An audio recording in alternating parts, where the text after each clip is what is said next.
Welcome to Brain Vision. Here we have a beam that is, let's see here, is simply supported at, is pinned at the left end.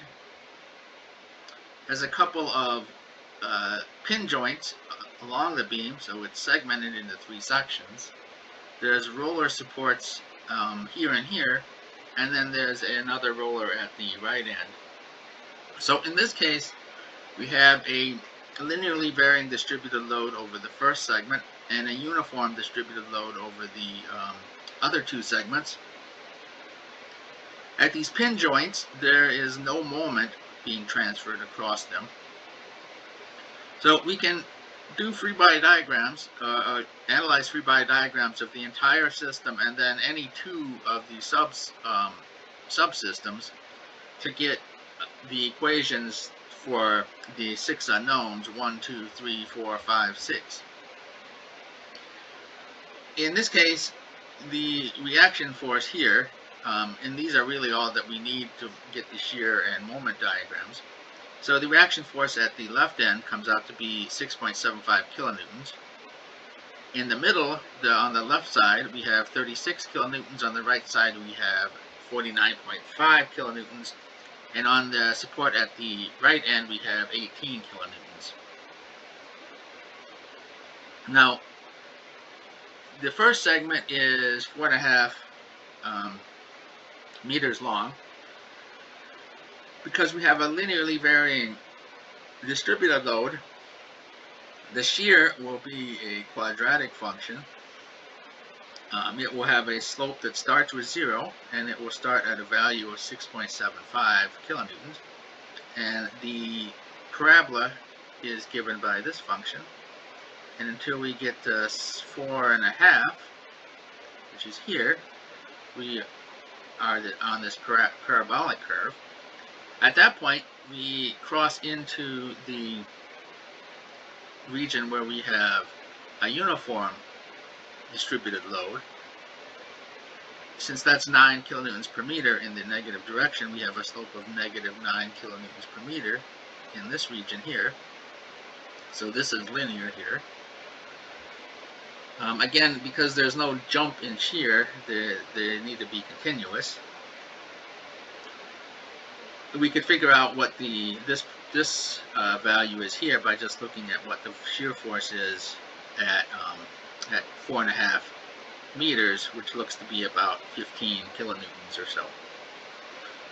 Then when we get to this point, we jump up 36 kilonewtons, and we continue along after. So in this region where we're here, we jump up here, and then in the region between the two interior supports, we have a slope of minus 9 kilonewtons per meter. Then we jump up 49.5 kilonewtons.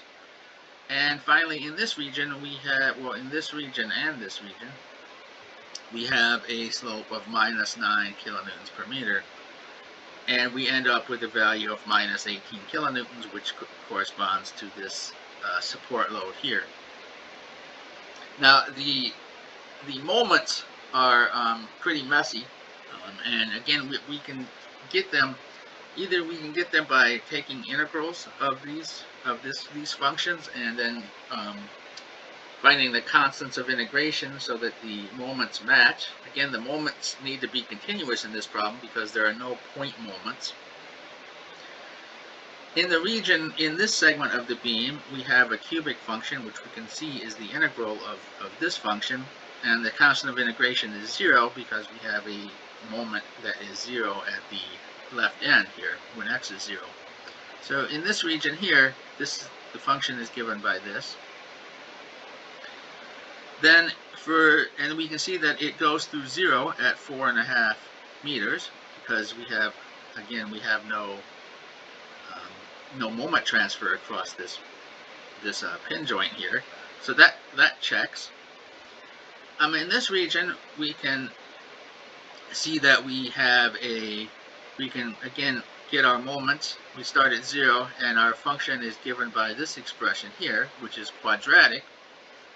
and it would be the derivative or the integral of this function here, defining this curve. So we can see that we have 4.5 minus 4.5 in front of our x squared term instead of 9. So if we take the integral of minus 9x, we get minus 4.5x squared, which confirms that. And then again, there's a constant in this function here, and that would actually be 27. And then again, this constant of integration we can determine by making sure that this function at x equals 4.5 meters is 0. So until we get to the point load, we have this function, and then when we get to the in between these supports, we have this function, which is again quadratic. Again, notice the coefficient in front of the quadratic term is minus 4.5. Again, we can find this constant by making sure that the functions agree at this point here at, let's see, that would be 6.5 meters. And we get to this point, and then for the end region here, well, for this whole region here, basically, we have this function here that describes it. And again, notice we have a coefficient of 4.5 in front of our x squared term, because we had a coefficient of 9 in front of our x term here. Again, if we take a derivative of this, we should get this. So in fact, the function here would just be 112.5 minus 9x would be this function here. And then we have this coefficient, and then again we can make sure that these functions agree, the values agree, this and this, at this point to find this constant. And then when we plot this, again, we can have a couple checks on this. We can make sure that, again, that it goes through 0 at, where are we at here now, 10.5 meters. So at 10.5 meters, the moment should be 0, and in fact, it is. And then also at the end, at 14, let's see, is that 14? Yeah, 14.5 meters, it should also be 0. And in fact, if we plot this, that is correct. So everything checks here. Again, that doesn't necessarily mean the answer is exactly correct, but it passes all of the kind of sanity checks on what we would expect we would expect the answer to look.